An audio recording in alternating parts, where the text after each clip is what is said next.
who's watching us live on YouTube and everyone who's listening to us on our podcast.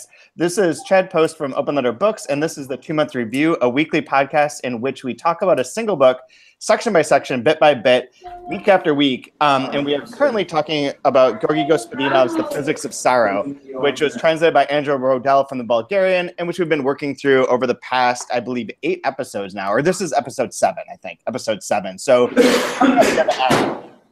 and we'll get into the book in a second, but I wanted to do some quick housekeeping things. First off, if you are listening to this either on YouTube or as a podcast, I would really appreciate it if you go and subscribe and give us a rating. It'll help more people find the podcast, especially as we head into our next season. And speaking of that, our next season is going to be featuring Dubravka Ugrešić, whose book Fox is the one that we'll be talking about. It's brand new. It technically comes out next Tuesday, or Tuesday after that, I forget, the 17th of this month, which I think is the right date, whatever, around the 17th of April. And it has already received 3-starred reviews in Kirkus, Publishers Weekly, and Library Journal. So it's a great book. A lot of people talking about it, a lot of buzz going. So we're going to sort of seize on that and get into that book in probably the end of May. We'll have a full schedule soon. But in the meantime, pick up a copy of Fox by Dubravka Ugrešić. The last thing I wanted to say is, for anyone listening to this, you may have heard, you may just be a listener to the podcast or someone who watches it on YouTube. And we also have weekly posts that are going up on 3% that are written by Arisa Santiago Maurice, who is a PhD student at the University of Rochester. He's been reading along with the book, watching all of the YouTube podcasts or listening to these, and is being able to write like long, in-depth articles about this book and about the particular sections. So for a lot more information, a lot more in-depth kind of analysis, be sure and check that out. And there is the end of my boring part, although I can hear Brian talking. Brian is not here quite yet. Very nice of him to say that. Hopefully Brian's not completely over-talking all of the boring stuff, but Brian Wood is our usual co-host, who's here usually to make fun of my introduction. And this week we're joined by Rachel Cordasco, who is the head of speculative fiction and translation, who also works at the Wisconsin Historical Society Press and has been a guest on the 2-Month Review in the past, especially in relation to Rodrigo Frazan and The Invented Part, who she'll be interviewing. Look what I got in the mail.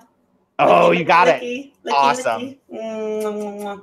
So next, in a couple weeks, on April 26th, Rachel will be interviewing Rodrigo Frazan in Chicago at Volumes Bookstore at 7 p.m. Tom Flynn, who you may know from previous podcasts, is one of the managers of Volumes and is the host of this particular event. And Rachel will be doing the interview. They'll be reading from Bottom of the Sky. It'll be fantastic. So if you happen to be in the Rochester area, in the Chicago area, be sure and come out. Yay! So, welcome back, both of you. Thank you. Hey Brian, I think you managed to liven up the boring stuff because we could hear most of what you're talking about as you were walking around. Oh yeah. Yeah. Which whatever. Like what? I couldn't make it out. I could just hear your voice and your laugh. Oh, that's fine. Were you able to get your beverage? Yeah, I'm good to go. I decided to drink. My brother was here, and he left some Grand Rapids beer, which as founders as a something which says that it's made out of the tears of the University of Michigan. Really? Oh wow. Oh, that's good. My one and only shot. Is that really what it says? yeah, no. It says something about the god of agriculture. So it's, Haitian god of agriculture. That fits in with Physics of Sorrow. Absolutely. We'll figure it out. We'll make it work. It totally does. So Rachel, how have you been?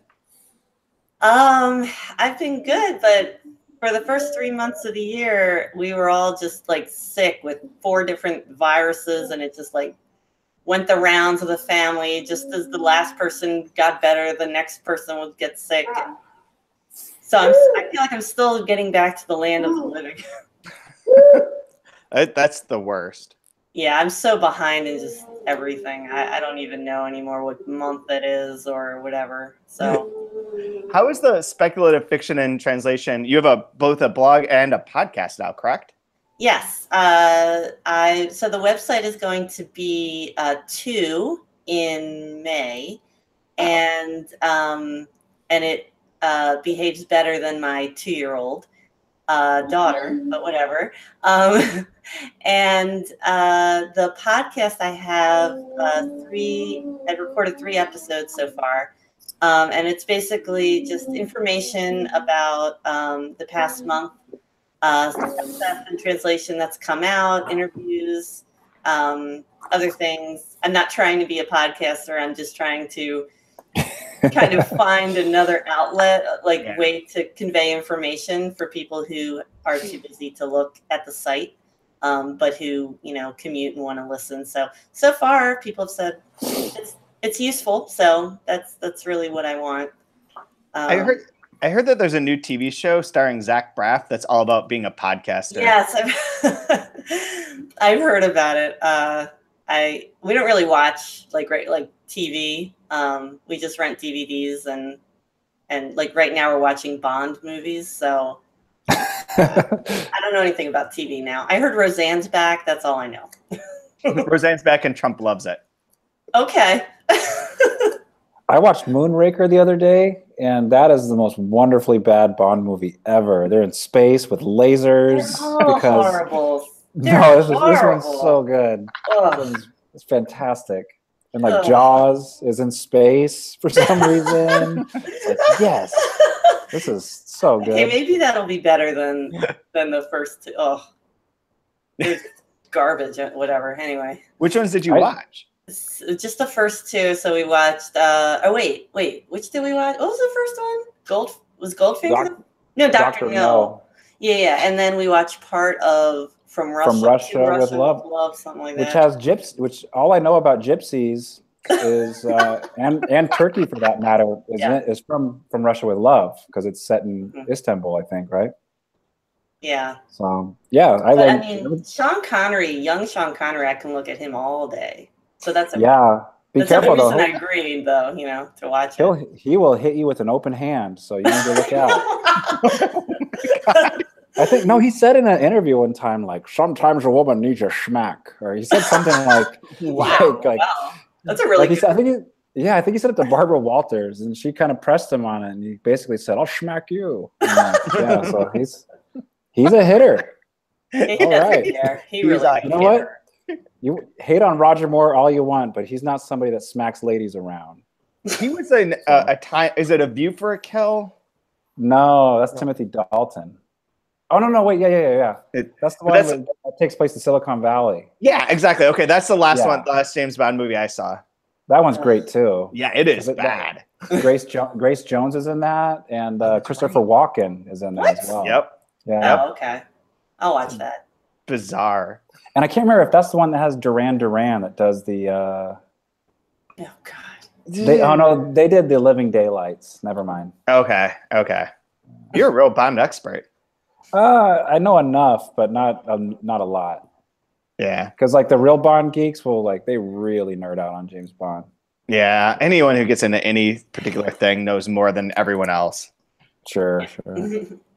Yeah, way deep. So, you want to talk about this book? Do you consider this, Rachel? Do you consider this a work of speculative fiction? I don't know. Is that a stretch? Oh wait, we're talking about. I'm sorry, my brain is in the bottom of the sky. Sorry. Switching now to physics of sorrow. I wouldn't really say, just because it's there's so much memoir, so much kind of first person. I don't know. I mean, the style of it is kind of it reminds me a lot of Frazan in The Invented Part, the narrator moving in and out of different people's minds and different times. And I guess you could call that, I tend to kind of stick with stuff that's kind of more obviously sci-fi, fantasy, horror, magical realism, meta. I don't know. I guess there's no real, agreement on what it is, but it's pretty, I mean, it's right there on the border, I'd say. It's like a little adjacent. Yeah, I think that like the parts with the going into people's memory is the thing that I was thinking of. But like an element doesn't necessarily define a book as being part of a genre either. Right. It does in my book because it makes it has to be a nice, neat packages. Otherwise, I can't make sense of anything. So that's what was your question then? Like, what makes literary fiction literary? Yeah, no, just for like when you're teaching students and stuff, like you have to have everything like black and white with very thick borders. Like, otherwise they're like, well, wait a minute, is this on the final? Am I? No, they had sex. They had sex in the book. It's romance now. Done. Are you sure? Because it's got sex. It's romance. Done. We went over a reader's report in class on Monday about an Estonian book in which the student who wrote the reader's report was like, well, it's kind of like a spy novel set in like Estonia and Finland during the Cold War, but it's also a romance, and I don't like romance. He's like, what kind of romance? It's like, well, the spy likes this, meets this other spy, and they fall in love. It's like, well, I'm not certain that that's like very tricky. Doesn't seem like romance unless the cover has someone like ripping a bodice. I don't know. I'm gonna get hate mail for that, but God, and everything is so subdefined though into those genres. Like you don't even have romance anymore. Yeah. Well, my class was getting pissed just off of like just the distinction between genre and commercial fiction, or literary and commercial fiction. Yeah. Well, like, well, why isn't mine literary? I'm like, well, because it's not good. Like, what do you mean, why? No. Literary implies good automatically. No, like it almost like if you call something literary fiction, like, you know, like, oh, so what? You're some smarter than me. Like, what am I? I'm not good enough, or you know what I mean? Like it's like you're not allowed to be good. I guess I don't know. Like, I believe that's why they invented the term upmarket fiction, where it's like it's commercial fiction, but like it gives you a little bit of pretension because you're upmarket. You ain't. Or everybody's first, you can be like, oh, this is really literary, but it will also sell because it's upmarket. Like, I think my wife had the best description of it, right? She said, I think literary is just people that really like to hear themselves write. Yeah, or like they want to tell people that they're literary. Yeah. That works. That works perfect. Oh, a cat and a baby. I can't take it. Come on, buddy. You're cute. So anyway, so this actually we're talking about, just to make clear to everyone, is chapter 7, Global Autumn, which goes from page 201 to 236. This is literary fiction. This is literary fiction. A few elements of other things mixed in there, but it's generally straight literary fiction. It's like good. It's really good, and it's good. I like to read it. Yep. Mm-hmm. It's funny that you mentioned Frazan and Invented Part, because I don't think we talked about it live, but we talked about it separate. Brian and I did, about how some parts of this are very reminiscent of Invented Part, and really like have a similar sort of tone.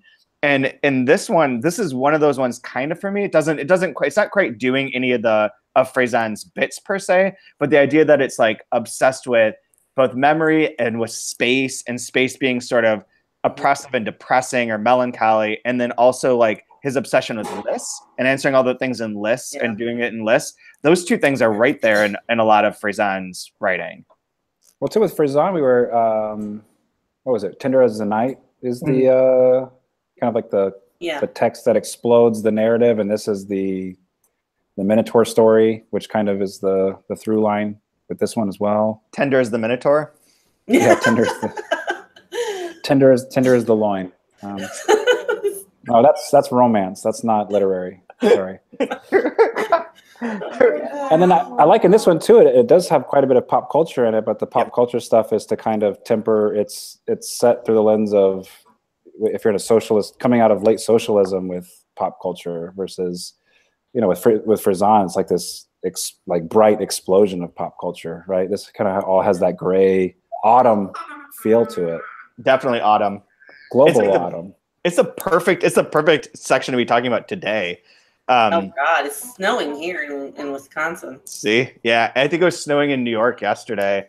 It's not snowing here, it's just rainy and gross, but it feels like an autumn and not like spring, like that sort of oppressive, melancholic moment.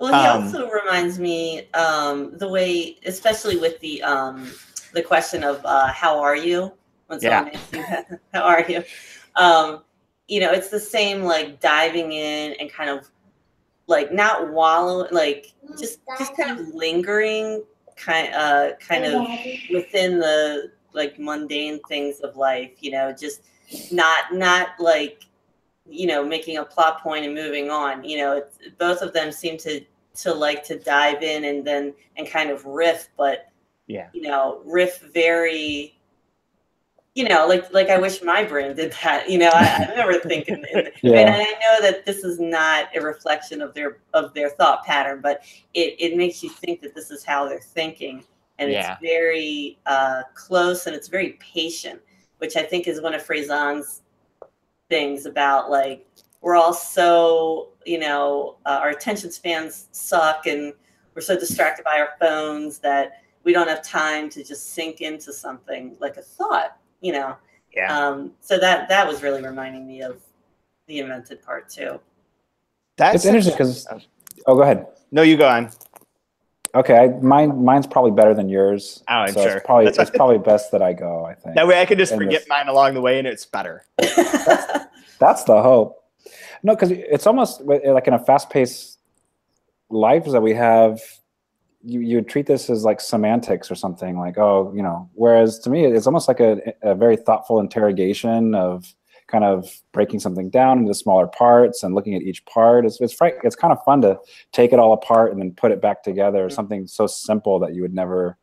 It's like straight-laced tennis shoes, and you're like, oh, if you look on the other side of your straight-laced tennis shoes, it's really complex to make it look so simple and neat. So something like "How are you" is so loaded, and there's so many entanglements within that, and it's fun to look at that. Yeah, and that's the part, that particular like kind of reflection is the part that reminded me the most of Dubravka Ugrešić, actually. And she has various essays. We've done a few of her essay collections, like Karaoke Culture, and I think it's in there or in Europe in Sepia, where she sort of addresses the same idea of like, if you'll know if someone's from Eastern Europe if you greet them and you're like, how are you doing? And they're like, I don't know. Like, this is complicated. Like, it's never just Americans are like, oh, I'm fine, whatever, who gives a shit? But Eastern Europeans are like, you know, it's better than it was yesterday, I suppose, but probably not as good as tomorrow. I circled this one. Let this be as bad as it gets! Exclamation point.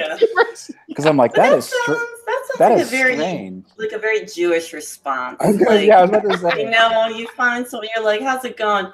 Man, may this be the worst. Like, my mom used to say that. Oh my God. Very, very, like, because with, you know, so dramatic. It's very dramatic and very, like, self-deprecating and very much like, life obviously sucks, but what are we going to do? Yeah. You know, what are we going to do about it? Still breathing, but that might change. Losing brain cells. Mom, I'm like, this is why I don't call you Mom, because you say things like this to me. I could die. I don't know. Never know when it's going to be my time. Yep. Exactly.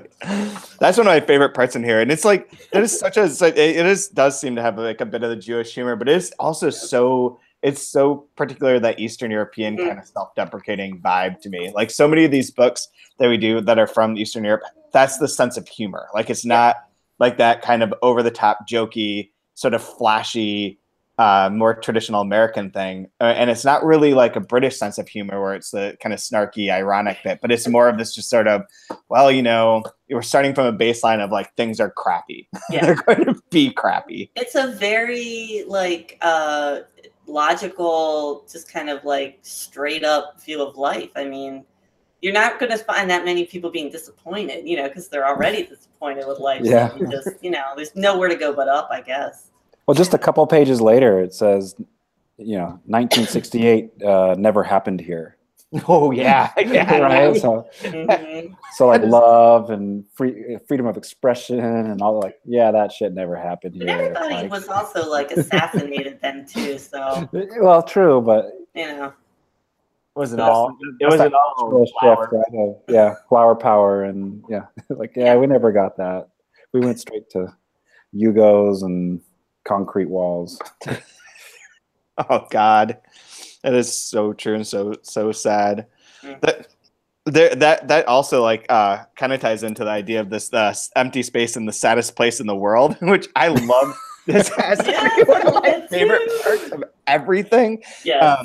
Where he says the saddest place in the world, as the Economist called it in 2010. I clipped out the article as if there is truly a geography of happiness. And then this part's the part that I love. I wrote about this for a newspaper, an innocent piece, which stirred up a backlash on the internet, and I received threats. The first since I had started publishing. No one has to be told that he doesn't exist. I didn't take the hint. I wrote a few more pieces, more ironic than anything else, about the fact that 1968 never happened here, about how we don't exist, how we're not so non-existent that we have to do something really over the top to be noticed. And that is like, I love that. Killing the Pope. Yeah. Something real big. I love all parts of that because it's like not only the idea of the saddest place on earth and it being like this particular region is being deemed such a thing, but then to like write something about it. And of course, if you write something about that or like, hey, guess what? We were called the saddest place on earth. People are just gonna be like, fuck you. You're the worst. You're the saddest. I hate you. No matter what you do. Did you get any backlash for the piece that you wrote on translating, interrogating if this is a good word choice or not? Oh yeah. Quite a bit. Because whether you're right I can only imagine. But whether you're right or you're wrong, I think we talked about this like a week ago or something, that it's dangerous to actually think in public right now. Like you need to not to try to formulate or think or do anything on record, because you're going to get just crucified for it. You have to be so careful. Yeah. And like, yeah. But it's the same thing here. We're talking about an innocent piece in which got all this backlash and death threats just off of thinking in public, like through the newspaper. Like you can't. Yep, it really is. It's not surprising because I think that's how the internet wants things to be, is to have like instant reactions and like something built in. So there's something baked into the way the internet functions that altered our discourse so fundamentally that it's better to not think and just to retweet something or say something just innocuous, because then you're more likely to be liked than to actually try and like not even like say something meaningful, but really just like not be sure. Sure. 5 translations that you might like. Yeah. Perfect. I thought more people were going to be pissed about the one that went up today about Spectre. But so far that's because it was like so self-critical. I think that people have been like, okay, that's fine. Like you can do that. That's funny, and you didn't say anything. There's no real opinion because both sides are it sort of attacks itself. I liked the back and forth in your brain. That was fun. That is how I live. And it's not. I don't know that that's healthy. Like I'm not certain that this isn't a cry for help. I love reading it, so I'm that's just from my point of view. Man. Anyway, with that, like the other part of this idea in this particular section, like I was going to say too, the saddest place on earth, I don't know that it's where they're describing there. I think the saddest place on earth might be the Amazon fulfillment center that they're putting into Henrietta, just south of here. That's going to end up being the saddest place on earth. I think it's great. Rochester's finally getting a big bookstore. There's going to be so many books in there. Well, it's how you define bookstore. Well, city building, yes. yeah, it's clearly a joke, but if you Google in like a month, if you Google bookstore Rochester, you're gonna get Amazon fulfillment center. People will be like, "Huh, Henrietta? Oh, cool. Hey, they must have everything."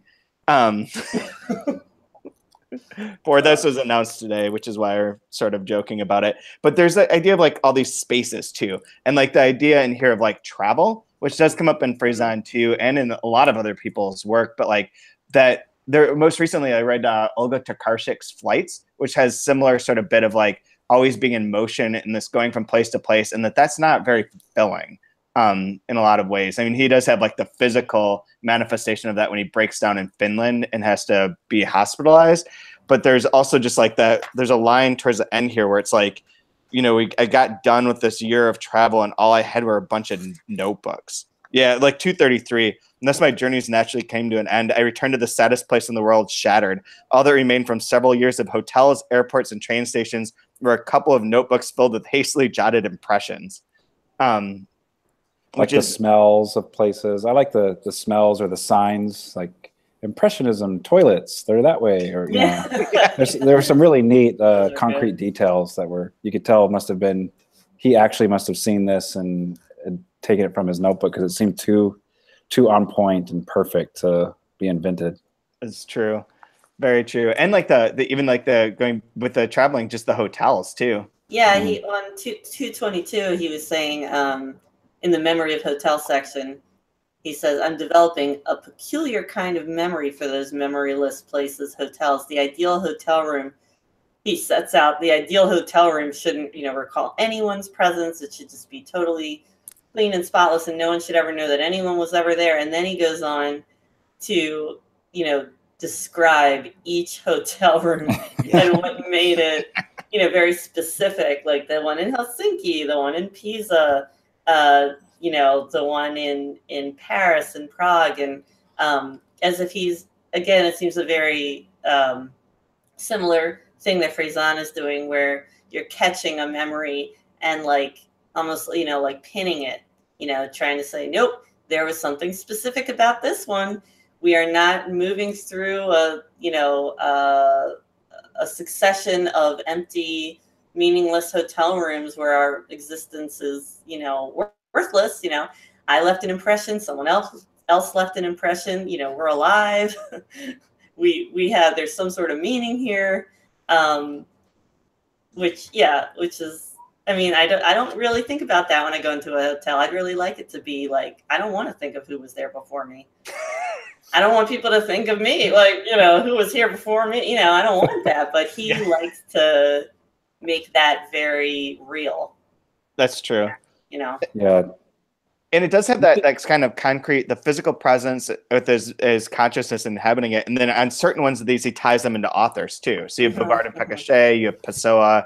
Like there's that Faison idea that like your mind also, as you process things, you're also including these pop culture or these literary references.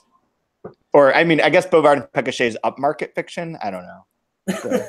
And to our friends in Berlin, it's the best place to die.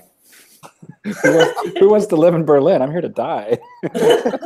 It's like, ouch. It's funny. Reading this time was so crazy because this is, and this isn't really that notable, I guess, but when I got to the part on 214 where it says, in February 1918, the Bulgarian poet Geo Milev came here to patch up his shattered head and stayed a whole year. No idea who that was reading it before. But we published the book, The Same Night Awaits Us All, which is another great Eastern European idea of death and eventual sadness. And it's all about Geo Milev. So it has his whole story as like this great poet and how he got involved with this anarchist and started this magazine and like was assassinated by the government. And so now reading that, it's like, whoa, yeah, I get this now. But I had no idea the first time. Probably just like, whatever, Bulgarian poet, poets. So many layers. Yeah, you don't know what you don't know. But then when you find out, it's like, that's a whole other level to that section. That, like, I know I missed a bunch of stuff in the invented part. Oh, God, yeah. I could have gotten, and I was like, I know there's more here. Just don't know what it is. So if the United States was going to assassinate a writer or like a fiction writer or a poet, who would they assassinate? I wonder. Like that the government would not want to exist. Yeah, I guess we could take the current regime, but I imagine there's ones that like multiple regimes would want to have assassin. I'm trying to think who it would be. A writer though? Yeah. Do you think they care enough? Probably not. They're assassinating other people. Like they're too busy. I know, like if we're gonna kill ideas. Yeah, but at some point in time they truly did, because there's that whole that long history of the CIA hiring like George Plimpton and various other people to work for them to report on intellectuals and what they're thinking and doing. And going back to the 68, like that period in time, they definitely wanted to know what like Abby Hoffman, or not really a writer, but like that whole group of people whose names I'm blanking out on, but what they were up to. Eldridge Cleaver, yeah. Even like Allen Ginsberg, all those kind of like, they were sowing seeds of dissent. And I think that's maybe the difference, is that how could you really be a writer that sows seeds of dissent now that are like palpable enough to make anyone that worried about the overall structure of power? I don't know. I can't. Well, I know it's Poetry Month, but nobody cares about poetry, so that's not gonna. I've been reading poetry all month, man. I'm trying my best, and I'm trying. It's a real struggle. Is that the poetry? Is that because I feel like I'm always shitting on poetry and dissing. Don't you publish? Isn't 10% of your publishing catalog poetry? A little less than 10%, but yeah, okay. Yeah, fair enough. Jeez Louise, dude. And I like it. I respect it, but I don't ever feel like I know how to talk about it or how to appreciate it. But the bigger problem, which I know is absolutely the case, and that's much more issue with me, is that I don't slow down enough to read it. Like I don't like reading poetry because it's not something that I can consume very fast. Okay. And so I like to read through the books of poetry, and that's dumb. Like you don't get anything that way, really. I think you haven't read. I think. Yeah, you just need to find, like, I haven't found anything that grabbed me that's been written. Like the most recent was like, Billy Collins. I mean, that's a long time ago now, but like, you know, I go back to, you know, Elizabeth Bishop and Henry Reed and Eliot, you know, and it's because that it really is reading like music. And that's really what got me in. Whereas like a lot of poetry that I've read that's been published recently, you know, it doesn't seem like a lot of people are really trying to use any sort of self-constraints, you know, like rhyming or some sort of meter or some sort of other thing. It's just like, they're just writing their thoughts, and that makes me frustrated. So maybe you just need to find the right one that stops you, you know, from going fast. But I just bring it up because I thought it was interesting that like in these countries, these like there's like poetry heroes, right? Like heroes of the state are writers or poets, or they'll get assassinated because their ideas are so powerful or strong. And I don't think we have that here necessarily.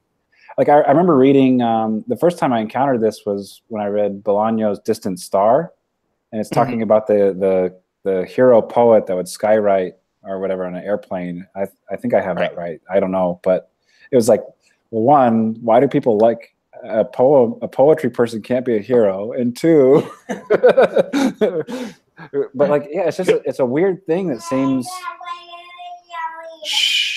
very like United States, like un-American, to use the term, like of something being so important, you're gonna get killed over it. Like here, we're just like, yeah, whatever, do your thing. We'll do a poetry month, and yeah. Well, somehow codify it, make it like not dangerous, or just neuter it in some way. Well, no, I mean, I like the idea of it being dangerous or something that scares the state or offends people, or like I think that's if it's meaningful. I think that's a wonderful thing that we're kind of missing here.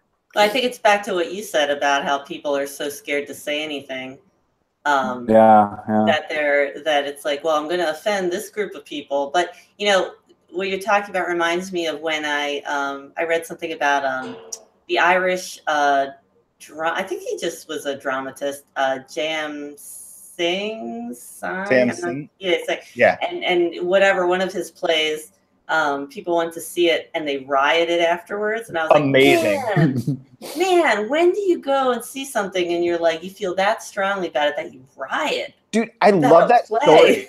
I love it. I love that story because it's the play is the Playboy of the Western world. That's it, right? Yeah, and it's all about like a guy who says that he's killed his father, and everyone's like, "Oh, you're awesome," but then they find out that he didn't kill his father, and they're like, "Oh, fuck you, you're just a fraud, you're just a lying Irish sack of shit," and everyone was like, "You're making fun of the Irish." Like, not really, like being good. So they rioted and went crazy. They did it for Sean O'Casey's plays too, but it reminds me, it wasn't that far removed in time. But George Antheil, I think that's how you say his name, the composer, classical composer, was in France, and he did a performance in which he hid like airplane engines on stage. And in the middle of this performance, there's like alarms go off, and there's airplane engines, and and people lost their goddamn minds. And like, there's a riot for that too.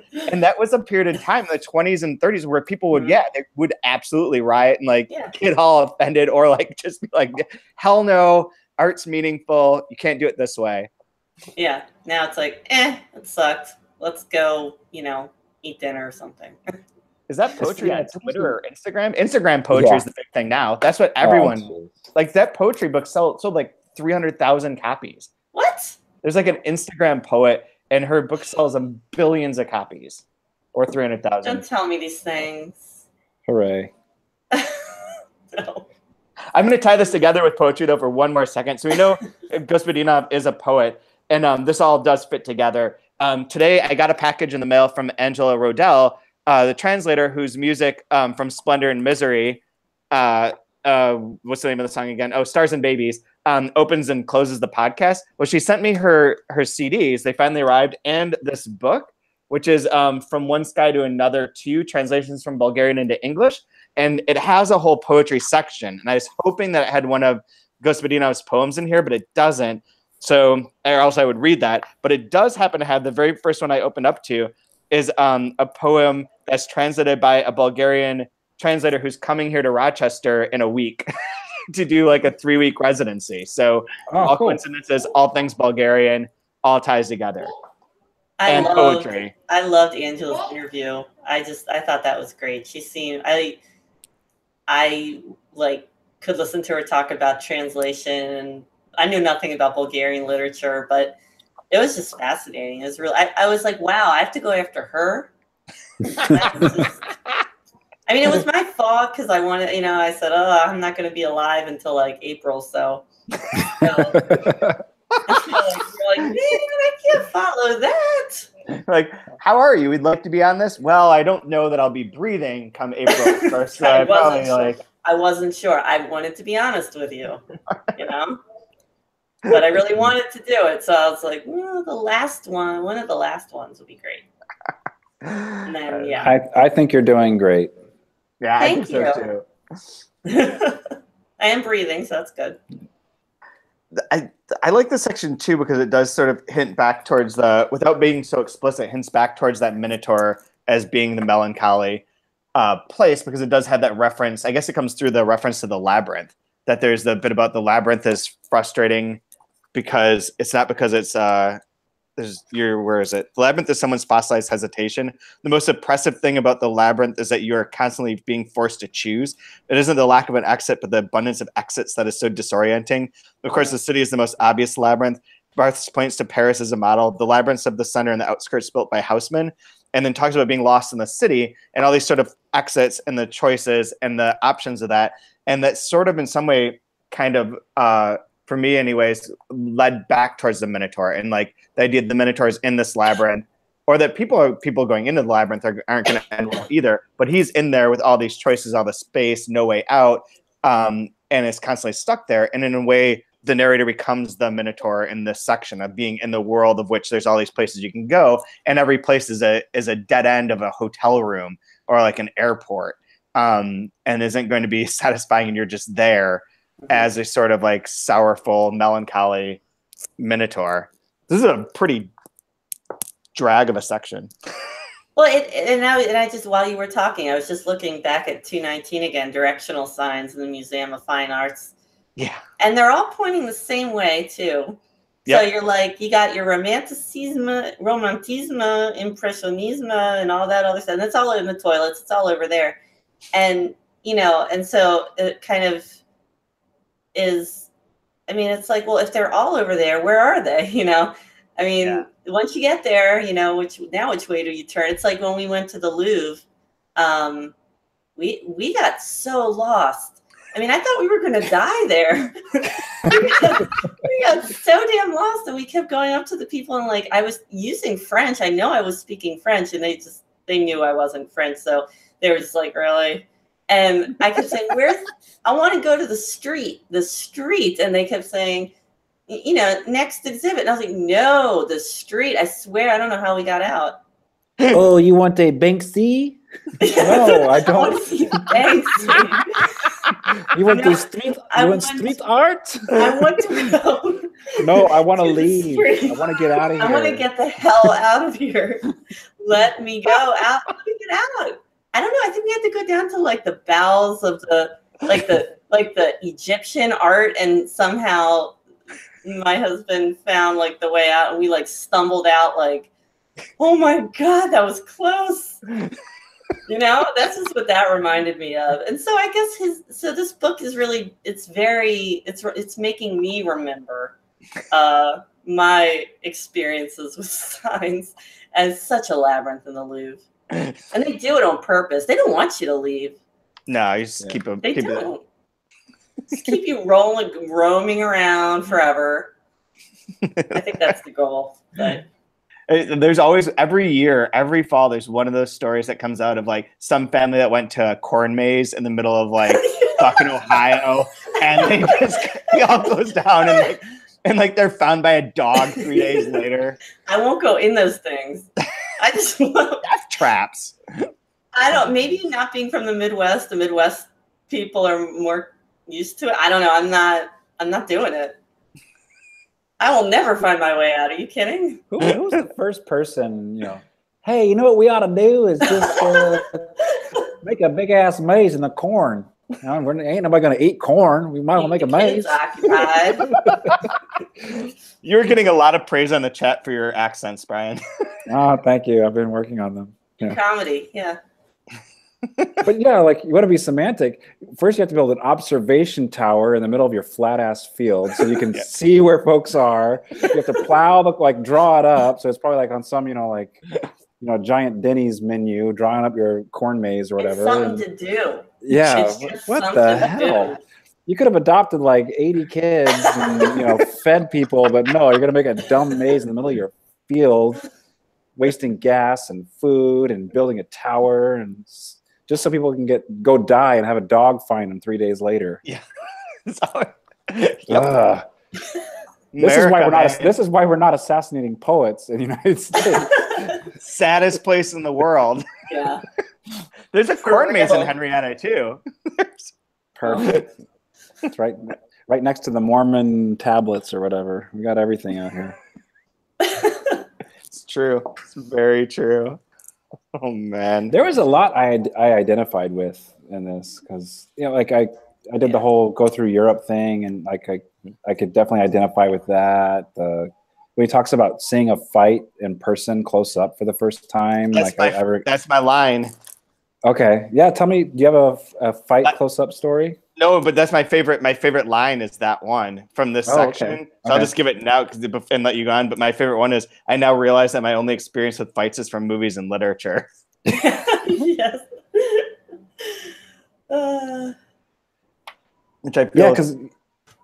Go ahead. Oh, I feel is absolutely true for me. It's like that moment in some movie Slackers where the guy's like.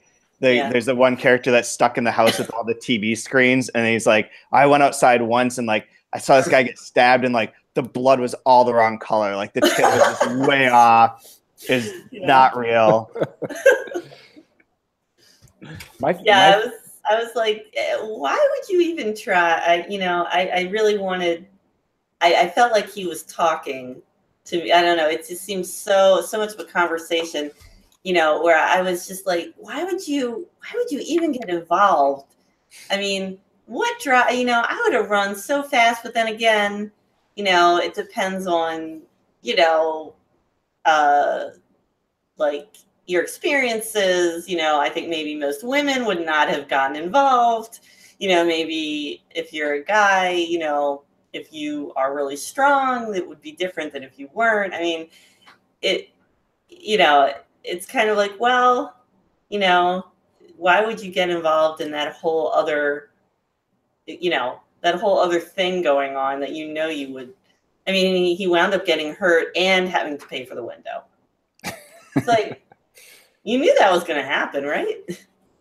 I don't know. Actually, you just reminded me, I'd forgotten this, but in relation to that, I did see a real fight one time in New York City on the way back from a reading that we had for Bragi Olufsen, the Icelandic author. And I was carrying my backpack with like a ton of books in it. And I saw all these people gathered around, and there was a guy punching the shit out of another guy on the ground, just punching him and punching him. And the guy on the ground took off his belt like he was going to try and whip the guy punching him. And the guy punching him just grabbed the belt, put it around his neck, cinched it, and started dragging him. And it was a moment of like looking at other people, and these other people are like, someone was on the phone calling the cops, but there's this moment of like, someone needs to physically do something, or this person is going to die. And I'm like 7 feet away maximum, and I've got this bag that weighs easily 30 pounds. And I thought, if I swung and I just brain this guy, like I would be a hero. And then immediately my second thought was, there's absolutely no fucking way that I would do this right. Like I would fall. And then his friends would come after you. And I would be dead. And this is a bad idea. I'm staying out of it. And you don't even know what the background of it was. Like, no, maybe he deserved it. I mean, not that it's okay to do that to someone, but you know, he might have like kicked the guy's dog or something. I mean, who knows? You know. I remember there was a fight that was happening at a house party when we were in high school, and everybody gathers around to watch the fight. And before the fight even got started, somebody came up from behind the other person, and they hit him in the head with an empty 40-ounce bottle. And then I just clearly remember it made this noise that just went pink, like a golf ball getting hit by a like a driver. But the bottle didn't break. It was a full swing to someone's head. It just goes dink. And we're just like, oh, like everybody like recoiled, like that's not how this happened. Like in the movies, it shatters and the person falls down, and they were just like, oh, my head. Like, and then that was the fight. It was just bing and done. Like, okay, that's nothing like the movies. Reality is just so boring. Yeah. They're just like, oh, wow, not good.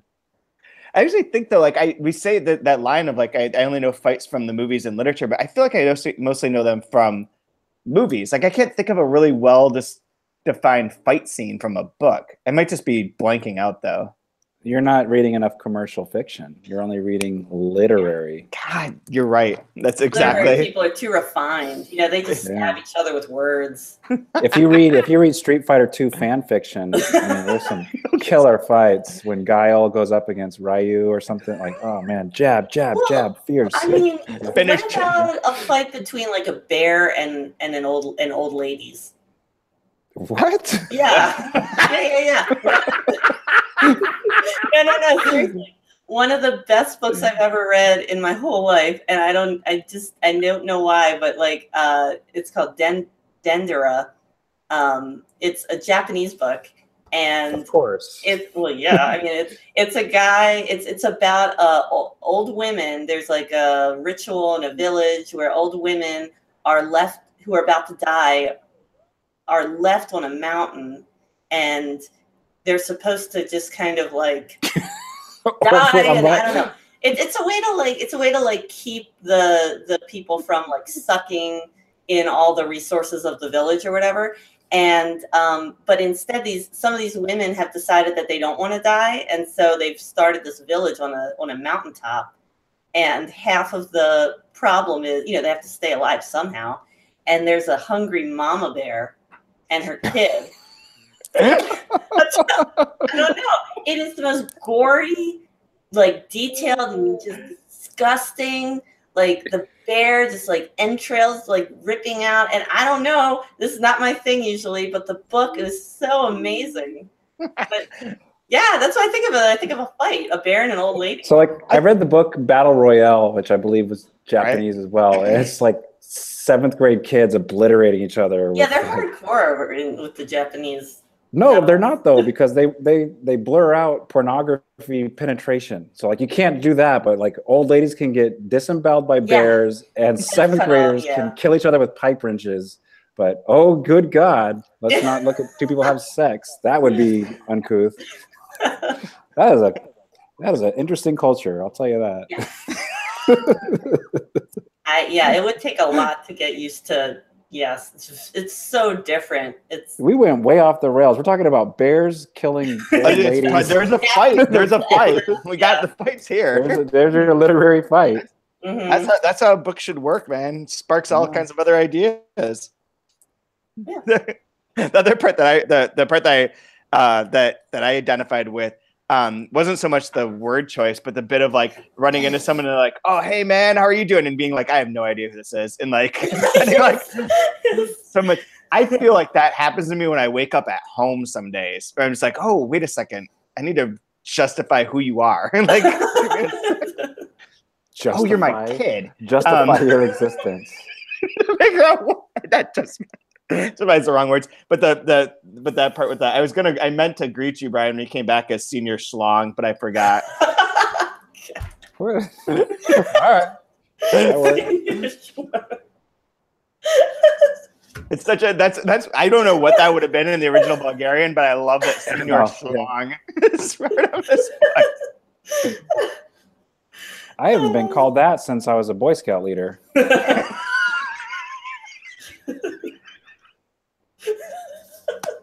It was mutual. Whatever. Yeah. I like how he's saying, like, I'm trying so hard, like asking all the usual questions while in my head going, who are you? Who the hell are you? This double like layer of, and it reminded me of a song. There's a Billy Joel song where there's like a whole section. Story song.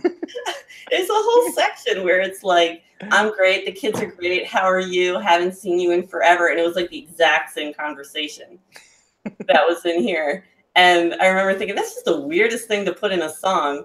But it might have been ironic. And this is, it's the same thing. It's like, maybe you'll give away a clue if I just keep asking you questions. I guarantee you Billy Joel was never meant to be ironic. I really want to believe that he was in this. No, that's fine. I agree. I think but hell no. I really hope it was the exact same conversation. How are you, kids, the job, the whatever. And who is this guy? I must think about that Kroll Show skit of the tales of young Billy Joel like every other week. Come on, guys, I gotta go off and write my story songs.